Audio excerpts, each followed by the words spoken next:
Good evening ആൾ. ഏവർക്കും insight എഡ്യൂക്കയുടെ online പ്ലാറ്റ്ഫോമിലേക്ക് സ്വാഗതം. ഞാൻ അബിൻ രാജ്. കേരള സിലബസിലെ 8th സ്റ്റാൻഡേർഡിലെ ബേസിക് സയൻസ് അഥവാ അടിസ്ഥാന ശാസ്ത്രത്തിലെ 5ാമത്തെ ചാപ്റ്ററായ കെമിസ്ട്രിയുടെ 2ാമത്തെ ചാപ്റ്ററായ ബേസിക് കോൺസ്റ്റിറ്റ്യൂവൻസ് ഓഫ് മാറ്റർ അഥവാ പദാർത്ഥങ്ങളിലെ അടിസ്ഥാന ഘടകങ്ങൾ എന്ന ചാപ്റ്ററാണ് നമ്മൾ ഇന്നിവിടെ പഠിക്കാൻ പോകുന്നത്. അപ്പൊ ഈ ചാപ്റ്റർ പഠിക്കുന്നതിന് നമുക്ക് 2 കാര്യങ്ങൾ ആവശ്യമാണ്. എന്തൊക്കെയാണ്? ശുദ്ധപദാർത്ഥങ്ങളും മിശ്രിതങ്ങളും. ഈ ഒരു വാക്ക് നമ്മൾ എവിടെയെങ്കിലും കേട്ടിട്ടുണ്ടോ? അതായത് കെമിസ്ട്രിയുടെ ഫസ്റ്റ് ചാപ്റ്ററിൽ നമ്മൾ ഈ കൺസെപ്റ്റ് പഠിച്ചതാണ്. അപ്പൊ നമുക്ക് അത് മുതൽ പഠിച്ചു തുടങ്ങാം.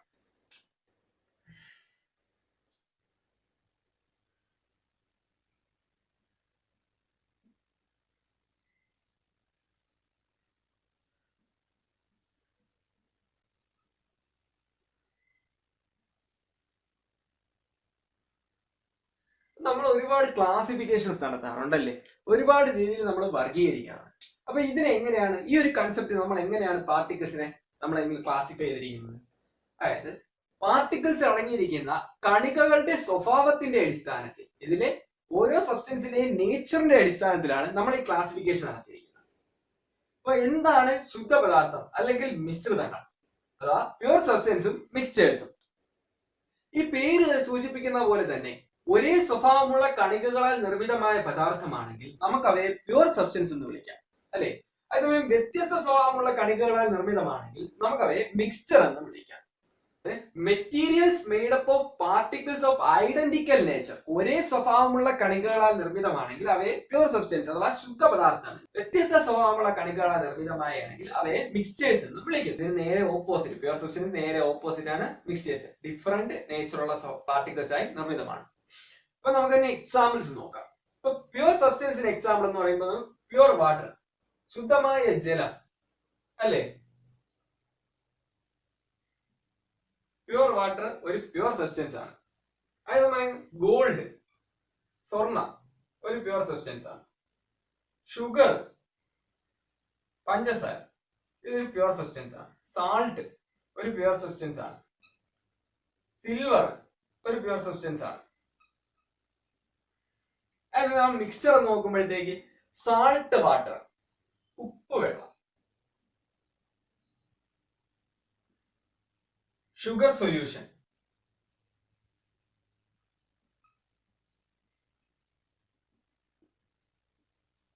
സോഡ വാട്ടർ,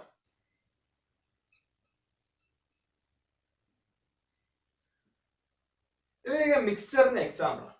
അപ്പൊ നമുക്ക് ഈ കൺസെപ്റ്റ് ഒന്നുകൂടെ ഒന്ന് നോക്കാം. ഇപ്പൊ ഒരു ബൗളില്, ഒരു പാത്രത്തില് കുറച്ച് ജലം ഇരിക്കുകയാണ്, വാട്ടർ ഉണ്ട്. ഈ കാണുന്നതൊക്കെ വാട്ടറിന്റെ പാർട്ടിക്കിൾസ് ആണ്. ഈ ഒരു ബോളിനകത്ത് നമുക്ക് വാട്ടർ പാർട്ടിക്കിൾസ് മാത്രമേ കാണാൻ കഴിയൂ, അല്ലെ? അതേസമയം ഒരു ഷുഗർ സൊല്യൂഷൻ ആയിക്കോട്ടെ,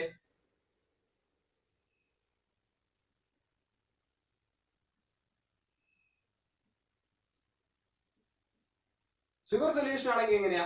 അതിൽ ഷുഗറിന്റെ പാർട്ടിക്കിൾസും ഉണ്ട്, വാട്ടർ പാർട്ടിക്കിൾസും ഉണ്ട്, അല്ലെ? വാട്ടർ പാർട്ടിക്കിൾസും ഷുഗർ പാർട്ടിക്കിൾസും ഇതിനകത്തുണ്ട്. അപ്പൊ ഇതിനകത്ത് ഡിഫറെന്റ് കണികകളുണ്ട്, അല്ലെ? ഡിഫറെന്റ് സ്വഭാവമുള്ള, ഡിഫറെന്റ് നേച്ചറുള്ള കണികകളുണ്ട്. ഇതേസമയം നമ്മൾ വാട്ടറിലാണെങ്കിൽ ആ വാട്ടറിന്റെ പാർട്ടിക്കിൾസ് മാത്രമേ ഉള്ളൂ. ഷുഗർ സൊല്യൂഷൻ ഷുഗറിന്റെയും വാട്ടറിന്റെയും പാർട്ടിക്കിൾസ് ഉണ്ട്. അതുകൊണ്ട് ഇവയെ മിക്സ്ചർ എന്നും ഇവയെ നമുക്ക് പ്യുവർ സബ്സ്റ്റൻസ് എന്നും വിളിക്കാം, അല്ലെ? ഈ ഒരു കൺസെപ്റ്റ് ക്ലിയർ ആയില്ലേ? അപ്പൊ ഈ 2 കാര്യങ്ങൾ ആണ് നമ്മുടെ ഈ ചാപ്റ്ററിന്റെ ബേസ് എന്ന് പറയുന്നത്. ഈ 2 കാര്യങ്ങൾ മനസ്സിലായാൽ മാത്രമേ നമുക്ക് ചാപ്റ്ററിലേക്ക് കടക്കാൻ കഴിയും. അപ്പൊ ഇനി നമുക്ക് നമ്മുടെ ടെക്സ്റ്റ് ബുക്കിലെ ഈ ചാപ്റ്ററിലേക്ക് വരാം. ചാപ്റ്ററിൽ എന്താണ് തുടങ്ങുന്നത്? ഒരു എക്സ്പെരിമെന്റോട് കൂടിയാണല്ലേ ചാപ്റ്റർ തുടങ്ങുന്നത്. എല്ലാവർക്കും പരീക്ഷണങ്ങൾ ഇഷ്ടമാണ്, അല്ലെ? ഒരു പരീക്ഷണത്തോട് കൂടിയാണ് ചാപ്റ്റർ തുടങ്ങുന്നത്. ഇത് നമുക്ക് എല്ലാവർക്കും വീട്ടിൽ ഇരുന്ന് ചെയ്ത് നോക്കാവുന്ന ഒരു ചെറിയ, ഒരു സിമ്പിൾ ആയിട്ടുള്ള ഒരു എക്സ്പെരിമെന്റ് ആണ്. അപ്പൊ അതെന്താണെന്ന് നോക്കാം, അല്ലെ? എന്താണ് എക്സ്പെരിമെന്റിന്റെ പേര്? ബേണിംഗ് ഷുഗർ എക്സ്പെരിമെന്റ്, അഥവാ പഞ്ചസാര ഒന്ന് ചൂടാക്കി നോക്കുന്ന ഒരു ലളിതമായ ഒരു എക്സ്പെരിമെന്റ്. എങ്ങനെയാ ചെയ്യുന്നത്? ഒരു ടെസ്റ്റ് ട്യൂബ് എടുക്കുക, ടെസ്റ്റ് ട്യൂബിൽ കുറച്ച് പഞ്ചസാര എടുക്കുക, അതിന്റെ മുകൾ ഭാഗം പഞ്ഞി കൊണ്ട് അടയ്ക്കുക, എന്നിട്ട് അവയൊന്ന് ചെറുതായിട്ട് ചൂടാക്കി നോക്കുക, ഒന്ന് ഹീറ്റ് ചെയ്യുക. അപ്പൊ ഹീറ്റ് ചെയ്യുമ്പോൾ നമുക്ക് കാണുവാൻ കഴിയുന്നത് എന്താണ്? ആ പഞ്ചസാര കരിയായിട്ട് മാറുകയാണ്, അല്ലെ? പഞ്ചസാര കരിയായി മാറി. ടെസ്റ്റ് ട്യൂബിന്റെ ഇരുവശങ്ങളിലും ജലാംശം പറ്റിപ്പിടിച്ചിരിക്കുന്നു. പഞ്ഞിയിൽ കൂടി നമുക്കത് മനസ്സിലാക്കിയെടുക്കാം അല്ലെ? അടച്ചു വെച്ചിരുന്ന പഞ്ഞിയിൽ കൂടി നമുക്കിത് മനസ്സിലാക്കിയെടുക്കാം. ഷുഗർ ഹീറ്റ് ചെയ്തു. ഷുഗർ ഹീറ്റ് ചെയ്യണം. ഹീറ്റ് ചെയ്യുമ്പോൾ നമുക്ക് കിട്ടുന്ന എന്താ? കരി. കരിനെ നമ്മൾ കാർബൺ എന്ന് എഴുതുന്നു. കരിയെ കാർബൺ എന്ന് എഴുതുന്നു. പ്ലസ് വാട്ടർ കിട്ടി അല്ലെ? ജലവും കിട്ടി. ഓക്കെ. ഇനി ഒരു കാര്യം, ഇനി നമുക്കൊരു 1806 നടന്ന ഒരു കാര്യം നമുക്ക് നോക്കാം. അപ്പൊ എല്ലാവർക്കും ശാസ്ത്രജ്ഞന്മാരാണ്, ഇത്ര പേർക്ക് ശാസ്ത്രജ്ഞരാവണം, സയന്റിസ്റ്റ് ആവണം. അപ്പൊ 1806 സർ ഹംഫ്രി ഡേവി എന്ന് പറയുന്ന ഒരു ശാസ്ത്രജ്ഞൻ നടത്തിയ ഒരു പരീക്ഷണം. അദ്ദേഹം എന്താ ചെയ്തേ? അദ്ദേഹം ജലത്തിൽ കൂടെ ഇലക്ട്രിസിറ്റി കടത്തിവിട്ട്, ജലത്തിൽ കൂടെ വൈദ്യുതി കടത്തിവിട്ടപ്പോൾ അവ ഹൈഡ്രജനും ഓക്സിജനുമായി മാറി അല്ലെ?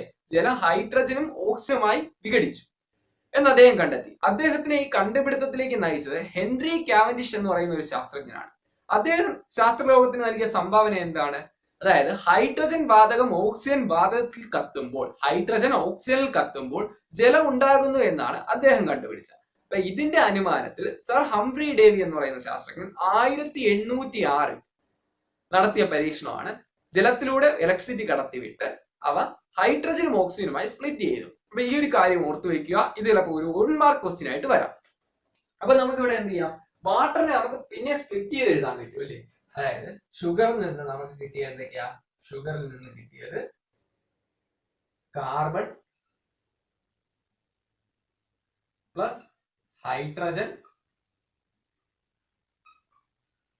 Plus oxygen. അതായത് ഇതിങ്ങനെ വന്നതെന്നറിയാലോ. അതായത് ജലം എന്ന് പറയുന്ന, വാട്ടർ എന്ന് പറയുന്നത് ഹൈഡ്രജനും ഓക്സിജനുമാണ് എന്ന് നമുക്ക് ആ എക്സ്പെരിമെന്റിൽ നിന്ന് തന്നെ മനസ്സിലാക്കാം അല്ലേ? Hydrogen plus oxygen.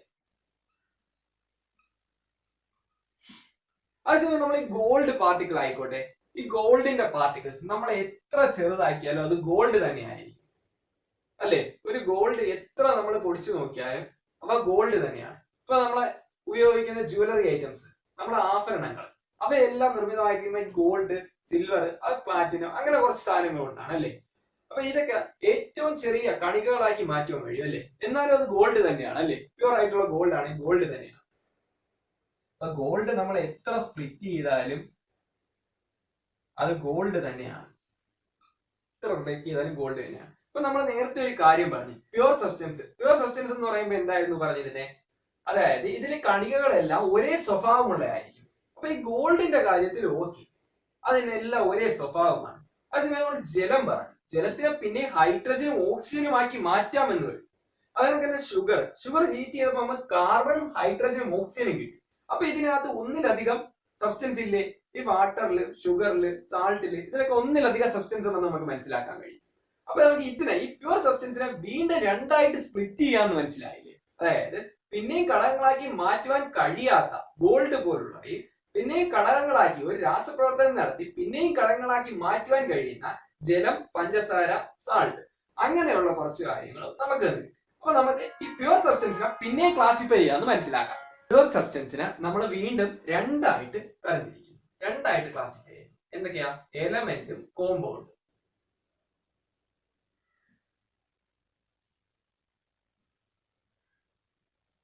എലമെന്റ്സ് എന്ന് പറഞ്ഞാൽ എന്താണ്? എലമെന്റ്സ് അഥവാ മൂലകങ്ങൾ എന്ന് പറഞ്ഞാൽ എന്താണ്? ഒരു രാസപ്രവർത്തനം നടത്തി വീണ്ടും അതിനെ ചെറിയ കണികകളാക്കി മാറ്റുവാൻ കഴിയാത്ത, ചെറിയ പുതിയ പാർട്ടിക്കിൾസ് ആക്കി മാറ്റുവാൻ കഴിയാത്ത നമ്മൾ എലമെന്റ്സ് എന്ന് വിളിക്കും അല്ലെ? മൂലകങ്ങൾ എന്ന് പറയും. Elements are pure substance ആണ് which cannot be further decomposed into smaller components are called elements. വീണ്ടും സ്പ്ലിറ്റ് ചെയ്ത് സ്മാളർ കമ്പോണൻസ് ആക്കി മാറ്റുവാൻ കഴിയാത്തവയാണ് നമ്മൾ എലമെന്റ് എന്ന് വിളിക്കും. അപ്പൊ നമ്മുടെ എലമെന്റ് നമ്മൾ നേരത്തെ കണ്ട എക്സാമ്പിൾ എന്താണ്? ഗോൾഡ്. ഗോൾഡ് എന്ന് പറയുന്നത് ഒരു എലമെന്റ് ആണ് അല്ലെ? ഗോൾഡ് ഒരു എലമെന്റ് ആണ്, സിൽവർ ഒരു എലമെന്റ് ആണ്. നമ്മൾ കാർബൺ കണ്ടു. കാർബണിനെയൊക്കെ നമ്മൾ എത്ര സ്പ്ലിറ്റ് ചെയ്താലും കാർബൺ ആയിരിക്കും അല്ലെ? കാർബണും ഹൈഡ്രജനും ഇവയൊക്കെ എലമെന്റ്സ് ആണ്. കോമ്പൗണ്ട്സിൽ നമ്മൾ കണ്ടത് എന്താ? ഷുഗർ. ഷുഗർ ഒരു കോമ്പൗണ്ട് ആയിരുന്നു അല്ലേ? സാൾട്ട്, സാൾട്ട് ഒരു കോമ്പൗണ്ട് ആയിരുന്നു. അതേ കണക്ക് തന്നെ നമ്മളെ എന്തോ വാട്ടർ പഠിച്ചു. വാട്ടർ ഒരു കോമ്പൗണ്ട് ആണ്. വാട്ടർ ഒരു കോമ്പൗണ്ട് ആണ്. ഹൈഡ്രജൻ പെറോക്സൈഡ് ഒരു കോമ്പൗണ്ട് ആണ്. ഇവയൊക്കെ കോമ്പൗണ്ട്സ് ആണ്. അതായത് ഒരു രാസപ്രവർത്തനത്തിലൂടെ വിഘടിച്ച് വീണ്ടും ഘടകങ്ങളാക്കി മാറാൻ കഴിയും.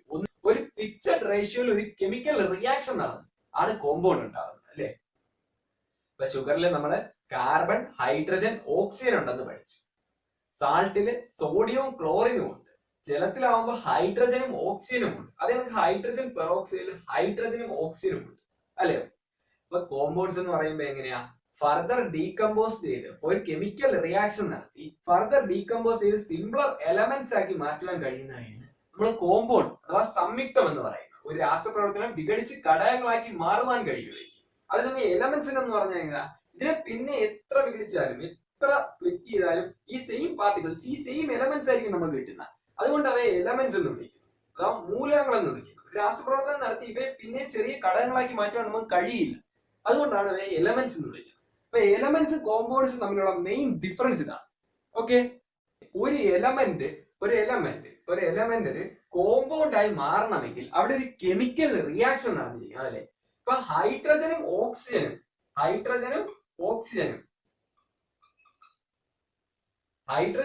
ഒരു ഫിക്സഡ് റേഷ്യോയിൽ ഒരു കെമിക്കൽ റിയാക്ഷൻ നടന്നാൽ മാത്രമേ ജലം ഉണ്ടാവുള്ളൂ അല്ലേ. അതായത് ഇപ്പൊ ഹൈഡ്രജൻ പ്ലസ് ഓക്സിജൻ H2. ഇപ്പൊ രണ്ട് ഹൈഡ്രജനും ഒരു ഓക്സിജനും ചേർന്നാണ് ഒരു ജലത്തിന്റെ തന്മാത്ര ഉണ്ടാകുന്നത്. മനസ്സിലായില്ലേ. ഇവിടെ ഒരു കെമിക്കൽ റിയാക്ഷൻ ഒരു ഫിക്സഡ് റേഷ്യോയില് രണ്ട് ഹൈഡ്രജൻ ആറ്റം ഒരു ഓക്സിജൻ ആറ്റം എന്ന ക്രമത്തിൽ ഒരു കെമിക്കൽ റിയാക്ഷൻ നടന്നാണ് ജലം ഉണ്ടായത്.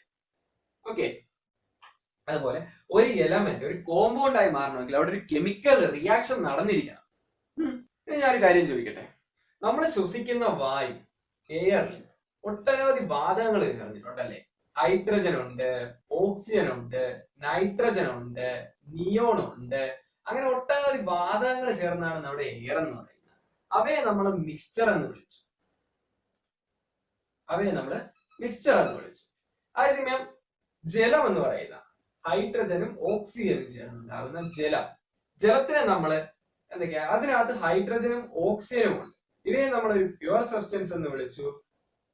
അതുപോലെ തന്നെ ഇവയെ നമ്മൾ കോമ്പൗണ്ട് എന്നാണ് വിളിച്ചത് അല്ലെ. അപ്പൊ എന്താണ് മിക്സ്ചറും കോമ്പൗണ്ടും തമ്മിലുള്ള ഡിഫറൻസ്? എന്താണ് ഇവ തമ്മിലുള്ള ഡിഫറൻസ് എന്ന് പറയുന്നത്? നമ്മൾ മിക്സ്ചർ കണ്ടാ എങ്ങനെ തിരിച്ചറിയും, അല്ലെങ്കിൽ കോമ്പൗണ്ട് കണ്ടാ എങ്ങനെ തിരിച്ചറിയും? ഇപ്പൊ എയറിൽ ഹൈഡ്രജനും ഓക്സിജനും ഉണ്ട്, ജലത്തിലും ഹൈഡ്രജനും ഓക്സിജനും ഉണ്ട്. പക്ഷെ ഇവ തമ്മില് മിക്സ്ചറും കോമ്പൗണ്ടുമാണ്. അതെങ്ങനെ വന്നു അല്ലെ? അതിലേക്ക് നമുക്കൊന്ന് നോക്കാം. നമ്മൾ ഇങ്ങനെ ഒരു ക്വസ്റ്റ്യൻ തന്നിട്ട് അത് മിക്സ്ചർ ആണോ കോമ്പൗണ്ട് ആണോ എന്ന് തിരിച്ചറിയാൻ ചോദിച്ചാൽ എങ്ങനെ തിരിച്ചറിയും? അപ്പൊ നമ്മൾ ഇതിനെ കുറിച്ച് കുറച്ചുകൂടെ മനസ്സിലാക്കേണ്ടിയിരിക്കുന്നു അല്ലെ. അപ്പൊ നമുക്ക് മിക്സ്ചർ എങ്ങനെ തിരിച്ചറിയാം എന്ന് നോക്കാം അല്ലെ. എന്താണ് കോമ്പൗണ്ട്, എന്താണ് മിക്സ്ചർ, ഒരു കമ്പയർ ചെയ്തോളൂ നോക്കാം. അപ്പൊ കോമ്പൗണ്ട് എങ്ങനെയാ ഫോം ചെയ്യുന്നത്? കോമ്പൗണ്ട് എന്ന് പറഞ്ഞാൽ എന്താ നമ്മൾ പറഞ്ഞിരുന്നത്? കോമ്പൗണ്ട് ഒരു പ്യുവർ സബ്സ്റ്റന്റ് ആണ് അല്ലെ. അത് പിന്നെ ഒരു രാസപ്രവർത്തനം നടത്തി അതിനെ വിഘടിച്ച് വീണ്ടും ഘടകങ്ങളാക്കി മാറ്റുവാൻ കഴിയും അല്ലെ. രണ്ടോ അതിലധികമോ എലമെന്റ്സ് ഒരു കെമിക്കൽ റിയാക്ഷൻ നടന്നാണ് ഒരു കോമ്പൗണ്ട് ഫോം ചെയ്യുന്നത്. അപ്പൊ അവിടെ ഒരു ഫിക്സഡ് റേഷ്യോ ഉണ്ടായിരിക്കും. ഫോർ എക്സാമ്പിൾ നമ്മള് ജലം ഫോം ചെയ്യുന്നത് എങ്ങനെയാണ്? വാട്ടർ എന്ന് പറയുമ്പോൾ H2O എന്ന് എഴുതും അല്ലെ. അത് ഫോം ചെയ്യുന്നത് എങ്ങനെയാ? അതിനകത്ത് എന്തൊക്കെയാണുള്ളത്? ഹൈഡ്രജനും ഉണ്ട്, ഓക്സിജനും ഉണ്ട് അല്ലെ.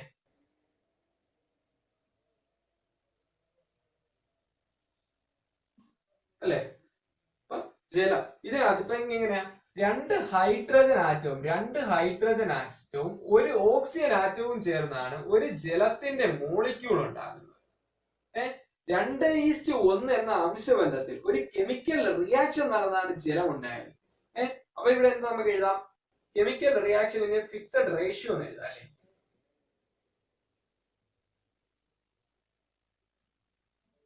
റിയാക്ഷൻ പിന്നെ ഫിക്സഡ് റേഷ്യോ.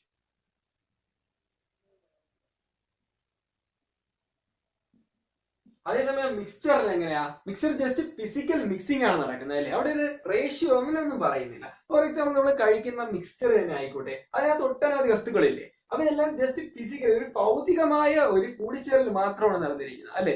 ജസ്റ്റ് ഒരു ഫിസിക്കൽ മിക്സിംഗ് ആണ് അവിടെ നടക്കുന്നത്. നമുക്കിനി രണ്ടാമത്തെ പോയിന്റിലേക്ക് വരാം. രണ്ടാമത്തെ പോയിന്റ് എന്തുവാ?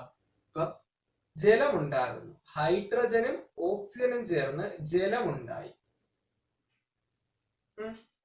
ഹൈഡ്രജൻ എന്ന് പറയുന്ന ഒരു ഗ്യാസ് ആണ്, ഓക്സിജൻ എന്ന് പറയുന്ന ഒരു ഗ്യാസ് ആണ്. അതേസമയം നമുക്ക് കിട്ടുന്ന ജലം എന്ന് പറയുന്ന ഒരു ലിക്വിഡ് ആണ്. അപ്പം എൻറ്റയർലി ന്യൂ ആയിട്ടുള്ള തികച്ചും വ്യത്യസ്തമായ ഒരു പ്രോഡക്റ്റ് ആണ് നമുക്ക് കിട്ടിയത്. റിയാക്ടൻസ് വളരെ വ്യത്യസ്തമായ, ഇപ്പൊ പുതിയൊരു സബ്സ്റ്റൻസ് ഇവിടെ രൂപപ്പെടുന്നു അല്ലെ. കോമ്പൗണ്ടിലെ ന്യൂ സബ്സ്റ്റൻസ് ഫോം ചെയ്യുന്നുണ്ട് അല്ലെ.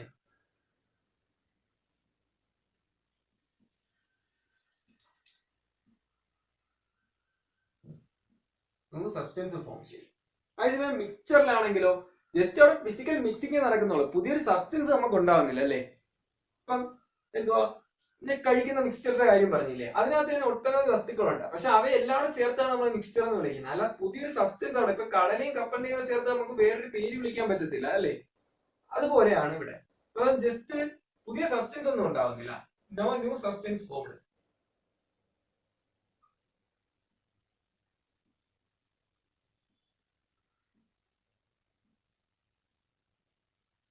തേർഡ് പോയിന്റ് എന്താ, ഈ കോമ്പൗണ്ട്. ഇപ്പൊ കോമ്പൗണ്ട് രണ്ട് എലമെന്റ്സ് ചേർന്ന് ഒരു കെമിക്കൽ റിയാക്ഷൻ നടന്ന്, ഒരു ഫിക്സഡ് റേഷ്യോ ഒരു കെമിക്കൽ റിയാക്ഷൻ നടന്ന് ഒരു കോമ്പൗണ്ട് രൂപപ്പെട്ടു. അതിനെ സ്പ്ലിറ്റ് ചെയ്യുക, തിരിച്ച് വീണ്ടും അതിന്റെ റിയാക്ടൻസ് ആക്കി മാറ്റുക എന്ന് പറയുന്ന ഇത് പാടുള്ള കാര്യമാണല്ലേ. പെട്ടെന്നൊന്നും മാറത്തില്ല. ഇപ്പൊ നമ്മൾ നേരത്തെ പറഞ്ഞു എങ്ങനെയാ ജലത്തിനെ ഹൈഡ്രജൻ ഓക്സിജൻ ആക്കി മാറ്റുന്ന ഹംഫ്രി ഡേവി കണ്ടുപിടിച്ച്. അതിനകത്ത് ഇലക്ട്രിസിറ്റി കടത്തി വേണം അല്ലെ. അവിടെ ഇലക്ട്രിസിറ്റി കടത്തി വിട്ടാൽ മാത്രമേ അത് ഹൈഡ്രജൻ ഓക്സിജൻ ആയിട്ട് മാറ്റാൻ കഴിയും. അപ്പൊ അതിന്റെ സ്റ്റെപ്സ് കോംപ്ലിക്കേറ്റഡ് ആയിരിക്കും അല്ലെ. കോംപ്ലിക്കേറ്റഡ് സ്റ്റെപ്സ് ആയിരിക്കും സെപ്പറേറ്റ് ചെയ്യാൻ. Complicated steps. അതേസമയം ഇവിടെ എന്ന് പറഞ്ഞാൽ നമുക്ക് ഈസിലി സെപ്പറേറ്റ് ചെയ്യാൻ പറ്റും.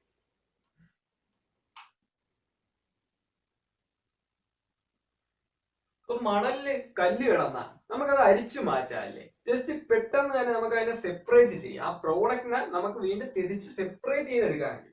നമുക്ക് കുറച്ച് എക്സാമ്പിൾസ് നോക്കാം. കോമ്പൗണ്ടിന്റെയും മിക്സ്ചറിന്റെയും കുറച്ച് എക്സാമ്പിൾസ് നോക്കാം. ഇപ്പൊ സോഡിയം ക്ലോറൈഡ് NaCl ഒരു കോമ്പൗണ്ടാണ്. ജലം എന്ന് പറയുന്ന ഒരു കോമ്പൗണ്ടാണ് അല്ലെ. എയർ എന്ന് പറയുന്ന എയർ ഒരു മിക്സ്ചർ ആണ് അല്ലെ. ഒട്ടനവധി വാതകങ്ങൾ ചേർന്ന ഒരു മിക്സ്ചർ ആണ് എയർ. പിന്നെ കുറച്ച് കല്ലും മണ്ണും ഉണ്ടെന്ന് വെച്ചു. സോയിലും സ്റ്റോൺസും ഉണ്ട്. സോയിൽ പ്ലസ് സ്റ്റോൺസ് അല്ലെങ്കിൽ സാൻഡ് പ്ലസ് സ്റ്റോൺസ്, ഇവയൊക്കെ മിക്സ്ചർ ആണല്ലേ. നമുക്ക് പെട്ടെന്ന് ഇവയെ സെപ്പറേറ്റ് ചെയ്യാം. അപ്പൊ ഈ ഇത്ര കാര്യങ്ങൾ വെച്ച് നമുക്ക് കോമ്പൗണ്ടിനെയും മിക്സ്ചറിനെയും പെട്ടെന്ന് തിരിച്ചറിയാൻ പറ്റും. എന്തൊക്കെയാണ്? കെമിക്കൽ റിയാക്ഷൻ, ഒരു ഫിക്സഡ് റേഷ്യോ ഒരു കെമിക്കൽ റിയാക്ഷൻ നടന്നാണ് ഒരു കോമ്പൗണ്ട് രൂപപ്പെടുന്നത്. രണ്ടെന്ന് പറയുന്ന പുതിയ സബ്സ്റ്റൻസ് രൂപപ്പെടുന്നു. മൂന്നെന്ന് പറയുമ്പോൾ അവയെ തിരിച്ച് സെപ്പറേറ്റ് ചെയ്യുന്ന സ്റ്റെപ്സ് കോംപ്ലിക്കേറ്റഡ് ആയിരിക്കും.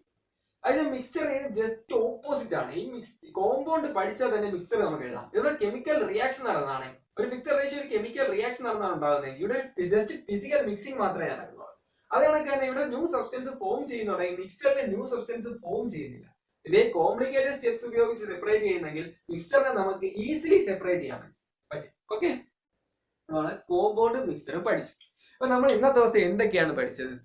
നമ്മൾ ആദ്യം പ്യുവർ സബ്സ്റ്റൻസും മിക്സ്ചേഴ്സും പഠിച്ചായിരുന്നു. ദെൻ അവ പ്യുവർ സബ്സ്റ്റൻസിനെ പിന്നെ നമുക്ക് സ്പ്ലിറ്റ് ചെയ്യാമെന്ന് മനസ്സിലാക്കി. അവയെ നമ്മൾ എലമെന്റ്സും കോമ്പൗണ്ട്സും മൂലകങ്ങളും സംയുക്തങ്ങളും എന്ന രീതിയിൽ വീണ്ടും സ്പ്ലിറ്റ് ചെയ്തു. എന്നിട്ട് നമ്മൾ കോമ്പൗണ്ട് എങ്ങനെ തിരിച്ചറിയാം, അല്ലെങ്കിൽ മിക്സ്ചർ എങ്ങനെ തിരിച്ചറിയാം എന്നതും പഠിച്ചു. അപ്പൊ ഇന്ന് പഠിപ്പിച്ച എല്ലാവർക്കും മനസ്സിലായെന്ന് കരുതുന്നു. എന്ത് ഡൗട്ട് ഉണ്ടെങ്കിലും നിങ്ങൾ കമന്റ് ആയിട്ട് ചോദിക്കാം, നിങ്ങൾ ആൻസർ ചെയ്യുന്നതാണ്. നന്നായിട്ട് പഠിക്കുക. Have A nice day.